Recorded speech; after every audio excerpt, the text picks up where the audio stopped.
सोचिए कि आप रास्ते पर चल रहे हैं। आप अपने सफर में हैं और आपको अपनी मंजिल का बखूबी पता है। अचानक से आपके कदम धीमे होते हैं और आप देखते हैं कि रास्ता 3 तरफ मुड़ रहा है, लेकिन इनमें से सिर्फ एक मोड़ आपको आपकी मंजिल तक ले जाएगा। अब फैसला आपके हाथ में है। अगर आप सही मोड़ चुन लेते हैं तो अपनी मंजिल तक पहुंच जाते हैं, और अगर किसी गलत मोड़ पर मुड़ जाते हैं तो आप कहीं ना कहीं तो पहुंच ही जाएंगे।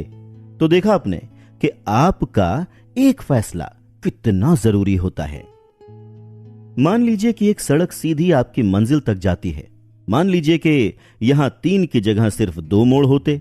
मान लीजिए कि थोड़ी थोड़ी देर में मोड़ घटते बढ़ते जा रहे हैं। आप लोगों को लग रहा होगा कि मोड़ की बातें करके क्या बकवास कर रहा है, लेकिन सच मानिए, मैं कोई बकवास नहीं कर रहा, बस आपको आपके फैसले के बारे में समझाने की कोशिश कर रहा हूं। सफर को जिंदगी समझें और हर मोड़ को हालात। हमारी जिंदगी में ऐसे हालात आते रहते हैं जब हम फैसला लेने पर मजबूर हो जाते हैं, लेकिन यह मजबूरी कितनी मुश्किल होती है इसका पता इस बात से चलता है कि कितने मोड़ हैं। जितने ज्यादा मोड़ होंगे, या फिर यूं कहें कि जितने ज्यादा ऑप्शंस होंगे, फैसला लेना उतना ही मुश्किल होगा। लेकिन इस मुश्किल को दूर कैसे किया जाए, इस सवाल का जवाब भी आपको मिल जाएगा, बस थोड़ा सा सब्र रखें। सोचिए कि आपके पास 3 मोड़ में से किसी एक को चुनने का ऑप्शन है और आप गलत मोड़ पर मुड़ जाते हैं। ज्यादातर ऐसे में पागल हो जाएंगे, खुद को या फिर फैसला लेने वाले को बुरा भला कहेंगे, अफसोस जताएंगे। क्या यह सही है? क्या हमें ऐसा ही करना चाहिए? गलत मोड़ के बारे में सोचने का सही तरीका क्या है? रुकिए, इसका जवाब भी आपको मिल जाएगा। चाहे लोकल कहानियां हों या फिर फिलॉसफर, हर किसी में हमें पहले पूछे गए सवालों के जवाब मिल जाएंगे।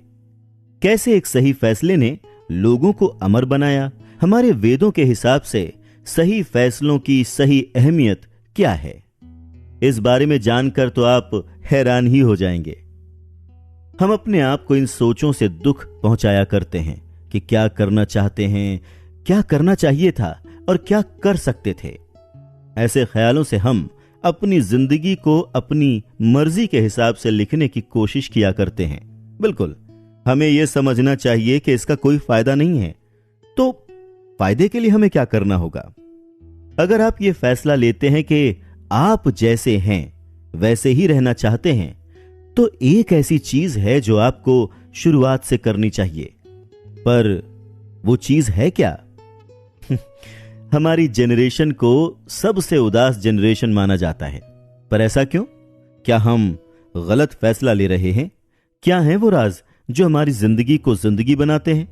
क्या हैं वो चीजें जो हमारी जिंदगी को खुशी से भर सकती हैं? खुशी से भर सकती हैं। आप सोच रहे होंगे कि इतने सारे सवाल ये तो सनी पाजी के डायलॉग जैसा हो गया। सवाल पे सवाल, सवाल पे सवाल, सवाल पे सवाल, सवाल पे सवाल, सवाल पे सवाल मिलते रहे हैं माय लॉर्ड, पर सवालों के जवाब नहीं मिलते हैं। अगर आपके पास इन सवालों के जवाब नहीं हैं तो खास आपके लिए ही है ये book, make the right choice. अगर नहीं सुनी है तो अभी सुने। नमस्कार, मैं हूं अवधेश श्रीवास्तव और कुकू एफएम पर आप सुन रहे हैं जेपी वासवानी द्वारा लिखी मेक द राइट चॉइस की ऑडियो बुक। आइए अगले एपिसोड से लोगों के साथ खुद को जानने का सफर शुरू करते हैं। कुकू एफएम, सुने जो मन चाहे। अच्छा लगा सुन के, लेकिन इसके आगे के एपिसोड्स तो लॉक्ड हैं, जो सिर्फ कुकू एफएम प्रीमियम मेंबरशिप के साथ ही मिलेंगे। अगर आप आगे के एपिसोड